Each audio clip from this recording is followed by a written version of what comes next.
Assalamualaikum warahmatullahi wabarakatuh. Innal hamdalillah nahmaduhu wa nasta'inuhu wa nastaghfiruhu wa nastahdihi wa na'udzu billahi min shururi anfusina wa sayyiati a'malina. Asyhadu an la ilaha illallah wahdahu la syarika lah wa asyhadu anna Muhammadan 'abduhu wa rasuluh. Allahumma fashalli wa sallim wa barik ala nabiyyina wa habibina Muhammad wa ala alihi wa ashabihi wa man tabi'ahum bi ihsanin ila yaumiddin, amma ba'd. Jamaah yang dirahmati Allah, tidak intinya selalu kita ucapkan syukur kepada Allah atas semua limpahan karunia Allah. Meskipun di tengah musibah, tetap aja kita bersyukur karena kenikmatan Allah jauh lebih banyak daripada musibah yang Allah berikan kepada kita. Dan kita berdoa semoga Allah Ta'ala segera angkat musibah ini, wabah ini dari kita semua, dan kita kembali salimin aminin amin ya rabbal alamin. Materi kita pada hari ini adalah syama'il atau perilaku syama'il Muhammadiyah, perilaku Rasulullah Shallallahu Alaihi Wasallam. Ini salah satu cabang dari ilmu hadis yang khusus membahas perilaku Rasulullah. Para ulama mengkaji ilmu hadis dan kemudian membaginya menjadi 13 klaster. Ada khusus kajian masalah akidah, dikumpulkan dalam satu kitab namanya Kitabul Iman. Ada kajian khusus masalah hukum namanya Sunan, mana Kitabus Sunan. Makanya ada kitab Sunan Tirmidzi, Sunan Nasa'i, Sunan Ibnu Majah. Itu maknanya adalah kumpulan hadis masalah hukum. Dan ada khusus masalah perjalanan hidup dan perjuangan Rasulullah, namanya Kitabus Siyar wal Maghazi. Siyar, perjalanan hidup, Maghazi, dan perjuangan dan peperangan. Nah, di sana ada perilaku Rasulullah, namanya Kitabus Syama'il. Nah, apa bedanya sirah dengan syama'il? Kalau sirah itu lebih banyak ke perjalanan hidup dan perjuangan. Sementara detail perilakunya tidak di sirah, adanya di syama'il. Nah, memang di kita lebih banyak berkembang sirah, syama'ilnya tidak. Makanya kalau kita bicara akhlak Rasulullah, merujuk sirah, ya kita susah dapat referensinya. Paling banter kita dapati Rasul lahir, kemudian ada tema dibawa ke Halimah Sa'diyah, dibedah dadanya, kemudian perang Infijar, kemudian Al-Amin gitu. Tapi hari-hari Rasulullah di mana? Adanya di Syama'il. Nah, salah satu penulis buku kumpulan hadis perilaku Nabi namanya Imam Tirmidzi, yang terkenal dengan Syama'il Muhammadiyah lil Imam At-Tirmidzi. Sudah diterjemahkan. Juga ada Al-Alwar fi Syama'il Nabiyil Mukhtar, tulisan Imam Baghawi. Ini juga lebih berbahasa. Dan di sana ada kajian masalah makan dan minum, Kitabul Atim wal Ashribah. Ada khusus masalah hati, namanya Kitab Ar-Raqaiq. Masalah tafsir, Kitabut Tafsir. Nah, kalau ada buku hadis mengumpulkan seluruh klaster kajian tadi, disebut dengan Kitabul Jami'. Jami', yakni yang mengumpulkan. Kalau ada kitab yang mengumpulkan dan hanya mengumpulkan hadis sahih, namanya Kitabul Jami' As-Sahih. Nah, Imam Bukhari adalah salah satu ulama hadis yang mengumpulkan hadis yang mengcover seluruh klaster kajian hadis, dan beliau hanya mengkhususkan nulis hadis sahih. Makanya kitabnya disebut dengan Kitabul Jami' As-Sahih Al-Musnad ila Rasulillah Sallallahu Alaihi Wasallam. Bisa dipahami ya. Jadi syama'il adalah bagian dari kajian hadis yang khusus mengenai perilaku Rasulullah. Dan kita sangat membutuhkan kajian ini karena kita harus punya referensi baku tentang akhlak dan perilaku. Kata akhlak baik itu referensinya banyak.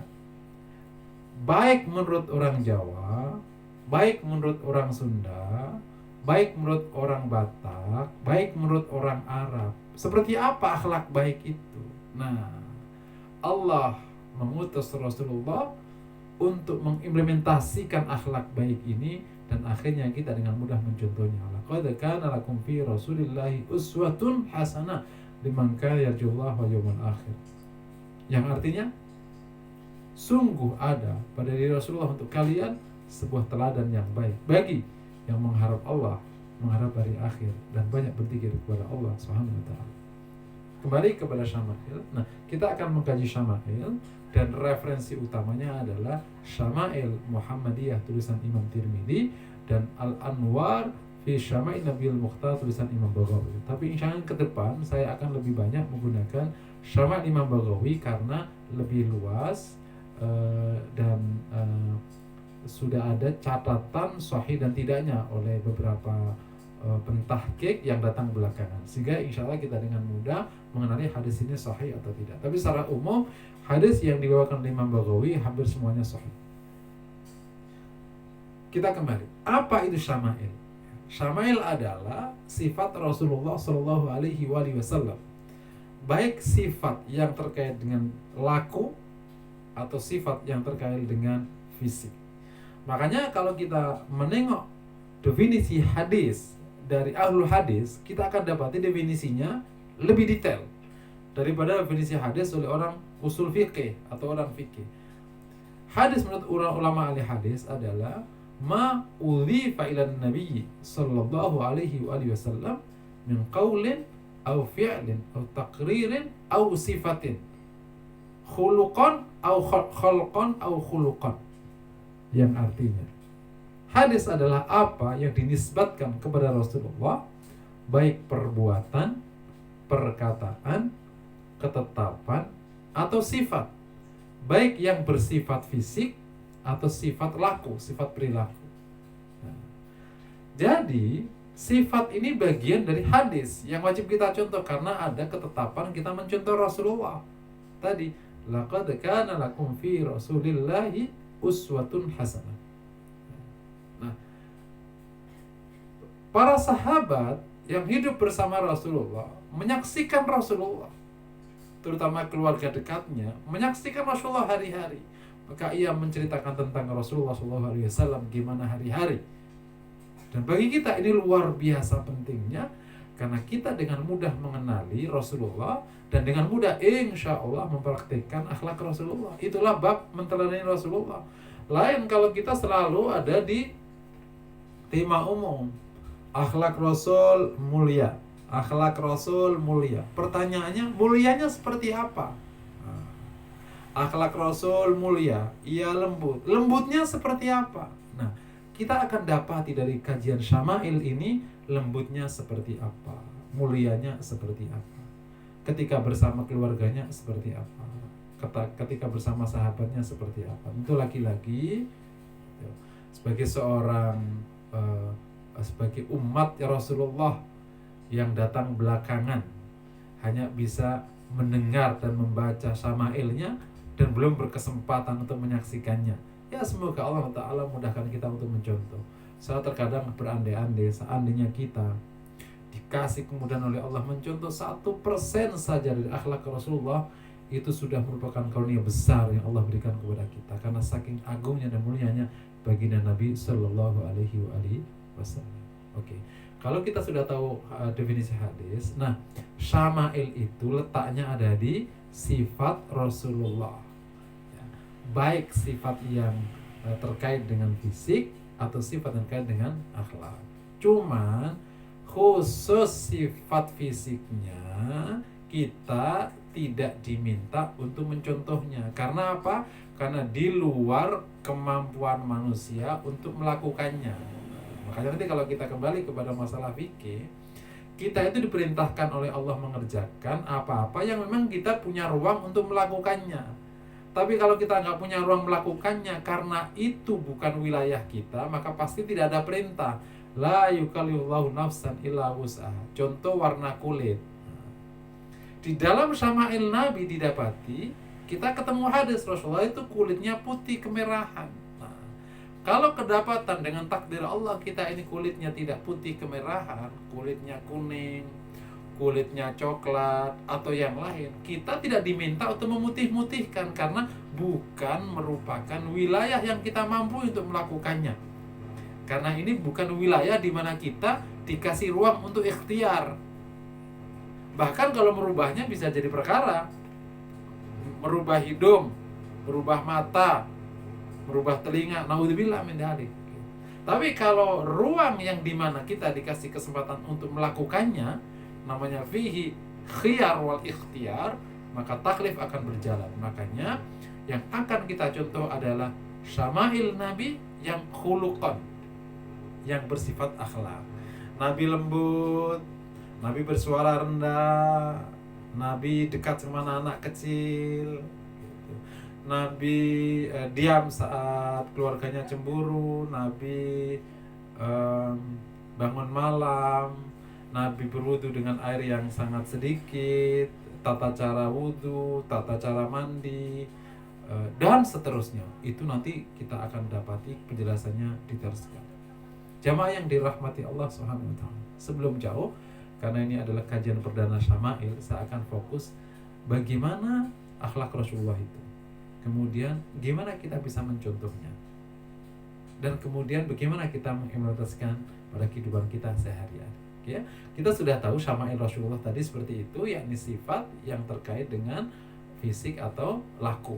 Cuman kita diwajibkan mencontoh yang bersifat laku, sementara yang bersifat fisik tidak, karena di luar kemampuan kita untuk melakukannya. Yang kedua, ya, poin kedua, Allah Subhanahu wa taala memberikan panduan kepada kita agar kita bisa mencontoh Rasulullah dengan penjelasan yang luar biasa uniknya. Firman Allah, laqad kana lakum fi Rasulillahi uswatun hasanah liman kana yarjullaha wal yawmal akhir wa dzakarallaha katsiran. Sungguh ada pada Rasulullah contoh yang baik, liman kana yarjullaha wal yawmal akhir, bagi yang mengharap Allah dan hari akhir. Jadi wa dzakarallaha katsiran, dan banyak ingat kepada Allah. Keteladanan Rasulullah SAW ini yang nanti kita akan banyak tahu dari kajian Syama'il ini, termasuk keteladanan di bidang dakwah, ya, bukan perilaku. Keteladanan di bidang jihad, keteladanan di bidang perang, keteladanan di bidang ekonomi, keteladanan, ya. Yang kita bahas sekarang keteladanan di bidang akhlak. Itu syaratnya 3, kata Allah. Liman kana yarjullah, bagi yang mengharap Allah. Jadi kita baru berkemampuan untuk menteladani Rasulullah jika memenuhi 3 syarat. Yang pertama, jika kita berharap kepada Allah. Kalau harapannya Allah, maka kita insya Allah bisa mencontoh Rasulullah. Logikanya simpel. Kalau kita tidak berharap kepada Allah dengan bahasa lain, harapannya bukan Allah, ya, katakan harapannya apa selain Allah tuh, bisa dunia, bisa apa saja, maka logikanya untuk apa mencontoh Rasulullah? Gitu. Terlalu berat mencontoh Rasulullah. Karena untuk mendapatkan dunia tidak harus jadi orang baik. Karena dunia ini bisa didapatkan dengan cara baik dan dengan cara buruk. Kalau akhirat, kalau ridhonya Allah, hanya bisa didapatkan dengan cara baik, dan contoh terbaiknya adalah Rasulullah SAW. Bisa dipahami, ya? Jadi syarat pertama, liman kana yarjullah. Syarat kedua, wal yaumal akhir, jika harapannya adalah hari akhir. Nah, sukses hari akhir. Kalau orang ingin sukses hari akhir, harapannya hari akhir, maka memang contoh terbaiknya adalah Rasulullah Shallallahu Alaihi Wasallam. Karena kalau mencontoh Rasul, insya Allah di hari akhir aman.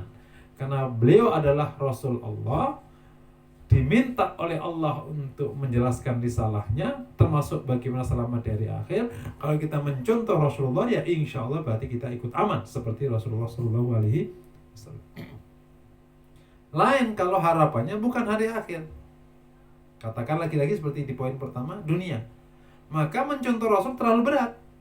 Gitu. Apalagi kalau lihat hidupnya Rasulullah, bagi orang yang sangat mendambakan harta, susah. Karena Rasul begitu dapat harta dikasih, bukan ditimbun. Rasul bahkan rumahnya sangat sederhana, susah. Kalau mencontoh Rasul, sementara maunya harta. Kalau maunya harta, ya jangan nyontohnya yang lain. Tapi kalau ingin hari akhir, gitu. Dan insya Allah dunianya Allah kasih, contohnya Rasulullah Shallallahu Alaihi Wasallam. Awas jangan sampai salah memahami, bukan berarti kita akhirnya menafikan harta ya. Jelas tuh ya, di banyak kesempatan saya selalu menyampaikan, dunia dijadikan sebagai cara untuk mencapai akhirat. Kita mencapai akhirat dengan dunia, bukan dengan mengesampingkan dunia. Tapi dunia bukan menjadi tujuan, ia hanya menjadi fasilitas untuk mencapai akhirat. Kayak orang masuk ke lokal ujian, kita berharap ujiannya itu di tempatnya yang nyaman, agar kita bisa garap soal dengan baik, pulpennya baik, tempat kursinya baik, teman-temannya nyaman, ada makanan yang cukup, sehingga kita mengerjakan ujian dengan sangat baik. Tapi intinya bukan di lokal ujiannya, di fasilitas, tapi intinya kita bisa lulus ujian. Sekiranya ada sebagian hamba Allah yang tidak punya lokal ujian yang baik, itu tidak kenapa selama ujiannya bisa lulus. Jangan sampai kebalik, ingin lokal ujian bagus, teman-teman bagus, kursi empuk, teman enak, tapi ternyata malah gagal lulus dalam ujiannya. Itu malah menjadi petaka. Oke, kembali ke syarat. Syarat pertama mengharap Allah, syarat kedua mengharap hari akhir, dan terakhir banyak berzikir kepada Allah. Kalau insya Allah kita banyak berzikir kepada Allah, maka berarti kita akan menuju Allah, menginginkan Allah, menginginkan mardatillah. Maka satu-satunya contoh terbaiknya adalah baginda Nabi Sallallahu Alaihi Wasallam. 3 syarat. Nah, kalau kita tidak memiliki 3 syarat, maka meskipun cerita Rasul dilewatkan, tetap aja nggak nyaut.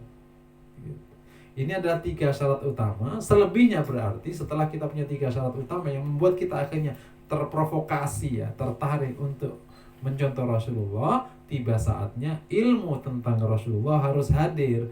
Karena kalau semangat mencontoh tapi nggak ada ilmunya, ya tidak bisa ketemu. Makanya 3 tadi sebagai syarat utama, maka syarat praksisnya adalah kita memiliki ilmu tentang Rasulullah SAW. Di konteks ini ilmu tentang syama'il Nabi Sallallahu Alaihi Wasallam. Ini poin kedua. Gimana kita bisa mencontoh? Oke. Poin ketiga tentang posisi akhlak Rasulullah. Nah, kalau kita perhatikan ya, nanti insya Allah kita akan ikut kajiannya. Akhlak Rasul atau syama'il Nabi itu luar biasa indahnya. Hampir-hampir tidak ada orang yang memiliki karakter ini kecuali Allah akan barokai hidupnya. Kalau bahasa kita sekarang, sukses dunia dan sukses akhirat. Menggunakan satu saja sifat itu sudah membuat orang kalang kabut. Jujur aja hari ini kalau hadir, Anda akan menjadi orang yang sangat dipercaya. Apalagi sifat-sifat yang lain. Dan dalam kajian kami tentang sifat Rasulullah ini atau akhlak Rasulullah ini, kita dapati luar biasa proporsionalnya. Katakan kalau menggunakan studi kepribadian, di sana ada 4 kepribadian utama ya yang berkembang di masyarakat. Coba kita menggunakan kacamata ini untuk melihat Rasulullah. Gimana indahnya Rasulullah. Di sana ada koleris, sanguinis, kemudian koleris, sanguinis, plekmetis, dan melankolis. Orang koleris itu dominan, ya. Dia bisa memimpin, dia sangat bertanggung jawab. Tapi kalau kolerisnya itu berlebihan, dia orang yang tidak bisa mendengar pendapat orang, selalu ingin menang sendiri, dan seterusnya. Oke. Kemudian orang sanguinis, suka tampil, suka membuat rame di sebuah pertemuan, bahasa mereka nggak ada lu nggak rame gitu. Tapi kalau sanguinis ini berlebihan, ketemunya dia hanya megang mic, yang lain nggak boleh ngomong, selalu hanya dia yang muncul. Jadi akhirnya jadi one man show, yang lain nggak bisa muncul. Dia tidak bisa kolaboratif akhirnya. Selalu meramaikan perkara, sehingga ketika ada masalah yang harus diem, dia nggak bisa diem. Melankolis, orangnya tertib, teratur, berperasaan, sangat planning, dan seterusnya. Tapi kalau diteruskan, orangnya itu penakut, tidak bisa bergerak, kelamaan mikir, nggak eksekusi, nggak simple, bahkan tidak bisa beradaptasi. Plekmetis, gampang bergaul, cepat eksekusi, nggak mikir terlalu lama, bisa cepat adaptasi. Kalau diterusin, berantakan, ceroboh, ngawur, nggak tertib, nggak disiplin, dan seterusnya. Kalau kita dapati Rasulullah, kalau kita kaji Rasulullah, itu kita dapati semua yang baik dari studi kepribadian ini ada di Rasulullah, yang buruknya nggak ada. Rasul itu bertanggung jawab, bisa mimpin, berpengaruh, tapi Rasul mendengar pendapat orang, Rasul memperhatikan pendapat sahabatnya, bahkan Rasul tidak dominan, dalam arti mendominasi pembicaraan, tidak. Kalau pas ngomong selain urusan tausiah dan khutbah, Rasul mendengarkan sahabatnya. Kata Aisyah, ma ra'aitu rajulan aktsara tashawuran lirrijali min Rasulillah sallallahu alaihi wasallam. Saya tidak melihat ada seseorang yang lebih banyak minta pendapat pada orang lain melebihi Rasulullah sallallahu alaihi wasallam. Kalau dari sudut tadi, katakan sanguinis ya, yang bicara enak, nyaman. Rasulullah kalau khutbah luar biasa, memukau. Kalau ada Rasulullah, sahabat nyaman. Mirip kalau anak muda sekarang, nggak ada lu nggak aramin. Jadi kalau ada Rasulullah, sahabatnya senang sekali, bukan malah kabur. Gitu. Tapi Rasulullah SAW tetap aja bisa mendengar sahabat, gitu. Kalau waktunya sedih, ya tidak rame. Gitu. Melankolis. Rasulullah itu orangnya lembut, berperasaan, tertib, disiplin, gitu. Tapi Rasul nggak kelamaan mikir. Perang Uhud diambil keputusan dalam satu pertemuan. Perang Badar diambil keputusan dalam satu pertemuan. Rasul orangnya eksekutorial, cepat. Rasul bisa adaptasi, planning tapi cepat eksekusi, diplagmatis. Rasul mudah bergaul, mudah adaptasi, tapi Rasul tidak ngawur, tidak serampangan, tidak ceroboh. Jadi seluruh kebajikannya itu diambil, keburukannya enggak. Kalau dalam teori kepribadian, Rasulullah itu mengambil kepribadian yang sangat moderat, ketemunya pas baiknya aja. Lagi-lagi kalau kita buat pendekatan ideologis, demikianlah emang Rasulullah dicetak oleh Allah Subhanahu wa taala. Sebagaimana disampaikan oleh Allah, oleh Rasulullah, "Adzabani Rabbi fa ahsana ta'dibi." Allah lah yang mendidik aku dan Ia sangat baik dalam mendidikku. Jadi memang Rasulullah itu dididik langsung oleh Allah SWT. Salah satu simbolnya adalah ketika kemudian Allah mengutus malaikat membelah dada Rasulullah, kemudian diganti yang kotor-kotor semua dia bersih, dibersihkan dengan air Zam-Zam. Masya Allah. Jadi akhlak Rasulullah ini indah sekali, sempurna. Nah bagi kita akhirnya bisa belajar kesempurnaan dari orang sempurna, bukan di teori. Jadi posisi Syama'il Nabi ini adalah posisi praktis yang kita bisa contoh di hari-hari karena ketemunya sempurna. Kalau kita merujuk misalnya ke masalah bersuara. Ini ada beberapa perilaku yang berkembang di tengah masyarakat kita. Ada yang bersuara tinggi, ada yang bersuara sangat rendah. Nabi bersuaranya rendah, tapi tidak sangat rendah. Lam yakun sakhaban fil aswaq. Dan awak ingat, bersuara rendah itu ciri pribadi mulia.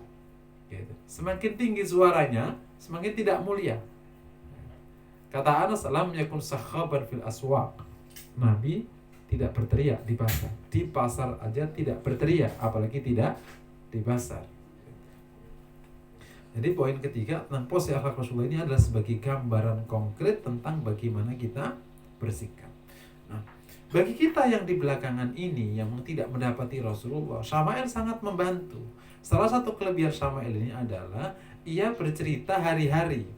Makanya jadi akhirnya bentuk konkret. Misalnya, datanglah seorang sahabat, "Ya Aisyah, kaifa kana Rasulullah sallallahu alaihi wasallam idza khala." Ini riwayatnya ada beberapa. Ini salah satu riwayat yang ditulis oleh Imam Baghawi. Kaifa kana Rasulullah sallallahu alaihi wasallam idza khala. Ya Aisyah, gimana Rasulullah kalau sedang sendiri, yakni tidak bersama sahabatnya, yakni sedang di rumah. Kana abarrun-nas, dia orang yang paling baik. Gitu. Akraman nas, paling dermawan. Dhahakan basama, suka tertawa dan murah senyum. Ya paling baik gimana? Paling baik itu gimana paling baik? Aisyah bercerita, Nabi SAW melayani diri sendiri. Nabi SAW menambal pakaiannya, memperbaiki sendalnya, memeras air susu, dan seterusnya. Nah, ibu-ibu suka nggak punya suami yang demikian? Nah, jadi itu gambaran abaron nas. Dan banyak abaron nas yang banyak di konteks yang berbeda. Kata Anas bin Malik misalnya, ketika menceritakan Rasulullah, khadamtun nabiyya sallallahu alaihi wasallam asyra sinin gitu. Fama darabani qat. Saya melayani Rasulullah 10 tahun, ya tidak pernah memukul aku meskipun sekali. Masya Allah, kita ini malah sedikit memukul ya. Semoga Allah SWT berikan kebaikan untuk kita semua. Tapi laki-laki ini kita perlu terus membaca Syama'il Nabi lebih lengkap agar prakteknya tidak ad hoc ya, tidak ngambil salah satunya meninggalkan yang lain. Kata Anas juga, khadamtun Nabi sallallahu alaihi wasallam gitu. Fama qala li syai'in fa'altuhu lima fa'alta wa li syai'in taraktuhu lima tarakta. Saya melayani Rasulullah SAW 10 tahun, dan sepanjang itu Nabi tidak pernah menggugatku terhadap pekerjaan yang sudah aku kerjakan. Ia tidak pernah berkata, kenapa kau kerjakan ini? Dan terhadap pekerjaan yang tidak aku kerjakan, kenapa kau tidak kerjakan ini? Ini menggugat.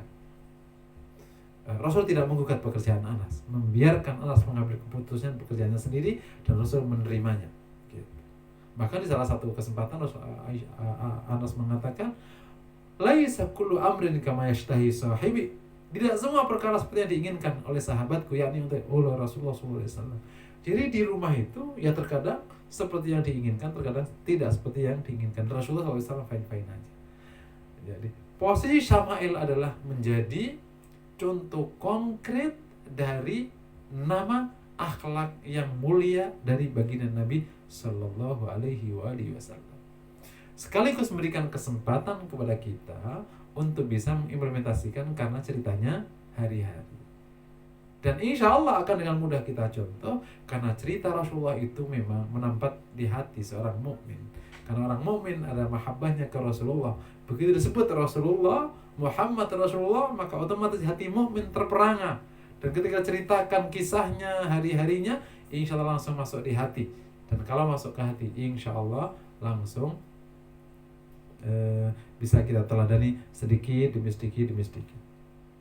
Jamaah yang dirahmati Allah, itu tadi poin ketiga. Sekarang poin keempat. Nah, kita akan mengkaji metode kajian yang akan kita bahas ya. Kita akan kaji Syama'il ini dengan metode pertama, saya akan bacakan hadisnya terlebih dahulu. Kemudian saya akan terjemahkan. Yang kedua, yang nomor 3 kita buat analisis supaya kita mudah implementasi. Contohnya, misalnya tadi Anas radhiyallahu taala anhu, khadamtu nabiyya sallallahu alaihi wasallam asyra sinin, laisa kullu amrin kama yashtahi sahibi ayyakun. Yang artinya, dari Anas bin Malik radhiyallahu taala anhu, ia berkata, saya melayani Rasulullah SAW 10 tahun. Tidak semua perkara seperti yang dikehendaki oleh sahabatku, yakni oleh Rasulullah. Ini adalah sebuah cerita Anas tentang Rasulullah. Saya tadi sudah bacakan, kemudian nanti saya terjemahkan. Tadi sudah saya terjemahkan. Sekarang kita analisis. Gitu. Rasulullah SAW mendapati rumahnya tidak selalu seperti yang diinginkan, dan Rasul begitu saja menerimanya. Artinya apa? Dalam hidup hari-hari, emang tidak semua selain urusan agama ya. Urusan selain agama ini simpel aja. Gitu. Akhlak Rasulullah ternyata begitu. Nah, dikuatkan oleh hadis Rasulullah yang lain yang diceritakan oleh Aisyah. An Aisyah radhiyallahu taala anha, kana Rasulullah sallallahu alaihi wasallam rajulan sahlan. Dari Aisyah radhiyallahu taala anha, adalah Rasulullah SAW itu orang yang mudah. Rasul itu orangnya mudah, jadi kita akan dapati bahwa Rasul itu mudah. Dan salah satu bentuk praktek mudahnya di rumah itu tidak semua seperti yang diinginkan. Jadi ya sudah. Bahkan di satu kesempatan yang lain, saking mudahnya Rasulullah SAW itu, dalam bahasa kita sekarang namanya Rasul tidak ribet. Kata Anas bin Malik, idan kathara syai'u qala qudi. Kata Anas, kalau ada perkara pecah di rumah, Nabi mengatakan qudiya, udah, sudah ditakdirkan. Nah, kesimpulannya apa? Jadilah pribadi yang mudah. Kesimpulannya apa? Jadilah pribadi yang mudah, yang sanggup menerima hal-hal yang tidak seperti yang Anda inginkan. Tentu jika tidak melanggar hukum. Karena ditegaskan di salah satu hadis Rasulullah. Seperti mana kisah cerita Aisyah. Ma khuyyira Rasulullah SAW baina amrayn illa akhadha aisaruhuma ma lam yakun isman. Tidaklah Nabi ya, yang artinya tidaklah Nabi dikasih dua pilihan kecuali Nabi memilih yang paling mudah selama tidak dosa. Jadi jadilah pribadi yang mudah. Gitu. Jadilah pribadi yang simple. Kalau ada perkara-perkara yang tidak seperti yang Anda inginkan, maka fine aja, simple aja, selama tidak dosa. Dan yang menarik, gitu, orang yang mudah, orang yang simple ini ternyata emang yang paling diminati oleh banyak orang, bukan orang yang ribet. Awas, semakin tinggi tingkat kesombongan orang, semakin tidak sanggup menerima hal-hal yang tidak sesuai dengan keinginannya. Kalau kita ingat cerita raja-raja zaman dulu, ya, cerita zaman raja-raja zaman dulu, seorang raja, semua perkara yang kecil yang besar harus persis yang diinginkan. Kalau perlu cat kursi, kalau perlu warna nasi, kalau perlu warna ikan yang dimakan siang itu. Nah, semakin rendah hati orang, bahkan lebih bawah lagi rendah diri, semakin sanggup menerima keadaan yang tidak inginkan. Iya, gitu. Nah, Rasulullah adalah pribadi muda, dan sekaligus poin kedua, pribadi yang rendah hati yang sanggup menerima keadaan yang tidak diinginkan. Toh itu bukan keadaan yang penting. Nomor 3 pelajarannya. Ini contoh ya, kajian kita akan seperti ini. Contoh bahwa bagi orang mukmin terhadap hal-hal yang tidak pokok, maka hendaklah bersikap mudah. Tapi terkadang perkara yang pokok, maka harus komit. Pokok itu apa? Pokok itu urusan agama. Selain agama tidak pokok. Baju, bentuk baju, celana, dan seterusnya. Kan terkadang ya, kalau kita melihat kisah hari-hari, ada orang gara-gara setrikaan celananya double 2 aja, itu marah pembantunya tak terkira. Gara-gara misalnya makanan tidak persis seperti yang diinginkan, itu bisa marah kemana-mana. Kopi tidak kental, marah kemana-mana. Nah, di konteks ini kita diajarkan Rasulullah SAW, Rasul itu mudah di bab itu. Gitu. Laisa kullu amrin kama yashtahi sahibi ayyaku. Tidak semua perkara itu seperti yang diinginkan oleh sahabatnya Rasulullah SAW. Jadi indah sekali ya. Jadi kalau kita melihat kisah kayak gini, ya, semua hadis sahih insyaallah, kita dapati Rasul itu begitu. Jadi Syama'il membantu kita punya gambaran yang konkret tentang Rasulullah Shallallahu Alaihi Wasallam. Terakhir, nah, insya Allah ya, kita nyebutnya fadilah atau dampak-dampak baik dari kajian Syama'il. Insya Allah, pertama, kalau kita mengkaji Syama'il, yang pertama, kita insya Allah akan mudah merajut mahabbah ke Rasulullah. Ini yang pertama nih. Gitu. Karena mencintai Rasul itu bagian dari iman. Nah, sementara kalau kita tidak mengenal Rasul, jalan cintanya susah. Dengan mengikuti Syama'il, mengkaji Syama'il, jalan menuju mahabbah terbuka, karena hampir tidak bisa dihindari bagi hati mukmin ketika mendengar Rasulullah yang demikian indah ini, kecuali pasti mencintainya dengan izin Allah Ta'ala. Jadi ya, dampak pertama diberikan kemudahan untuk bisa mencintai Rasulullah SAW. Yang kedua, demikian kemudahan untuk mencontoh Rasulullah. Mencontoh Rasul bagian dari kewajiban, bagian dari iman. Ati Allah wa ati'ur Rasul wa ulil amri minkum. Nah, mencontoh Rasul, mentaati Rasul akan dengan mudah kita jalani kalau kita memiliki syama'il Rasulullah alaihi wasallam. Terutama di bidang akhlaknya Rasulullah, karena langsung konkret, praktis, hari-hari. Yang ketiga, dampaknya. Dengan kajian syama'il, insya Allah kita bisa dengan mudah implementasi di lapangan, baik di dunia kerja, di keluarga, di pergaulan sosial, karena contohnya juga mengarah-arah ke situ. Rasul juga memberi, para sahabat mencatat perilaku juga ke arah-arah situ. Bagi kita yang bisa jadi tidak punya referensi perilaku, karena misalnya keluarganya tidak memiliki referensi perilaku yang baik, nggak punya budaya keluarga yang kokoh, ini bahkan mencontoh terbaik. Sekiranya kita punya referensi, belum tentu referensi itu baik. Ada keluarga punya akhlak baik, tapi belum tentu itu cocok sama Rasulullah.